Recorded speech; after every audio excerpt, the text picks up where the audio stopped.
સુરત મહાનગરપાલિકા સંચાલિત સ્મીમેર હોસ્પિટલના ડોક્ટર હાર્દિક પટવા દ્વારા એમ્બ્યુલન્સના સંચાલકો હેમંત પરમાર અને મયુર ગોસ્વામીની સાથે મળી અન્ય ડોક્ટરે દર્દીઓને બીજા રાજ્યમાં મોકલવાની ટીપ પેટે 1 લાખની નફાની સ્કીમ આપી કરોડો રૂપિયા પડાવી લીધા હતા.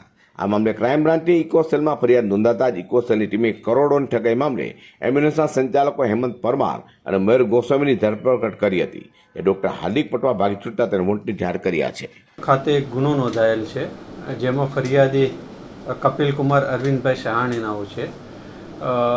જેઓ એમના મિત્ર ડૉક્ટર હાર્દિક રમેશભાઈ પટવા નાઓને મળેલા, હોસ્પિટલમાં સાથે નોકરી કરતા હતા. ત્યારે તેઓ જણાવેલ કે એમ્બ્યુલન્સના ધંધામાં રોકાણ કરવાથી બહુ બેનિફિટ થાય છે, 50%નો ફાયદો થશે એમ.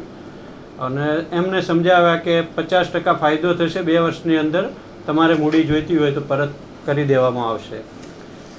એ રીતે ફરિયાદીનાઓએ અલગ અલગ રકમનું રોકાણ કરેલ, અને જે રોકાણ કરેલું એમાં એમ્બ્યુલન્સ નહીં આવેલી.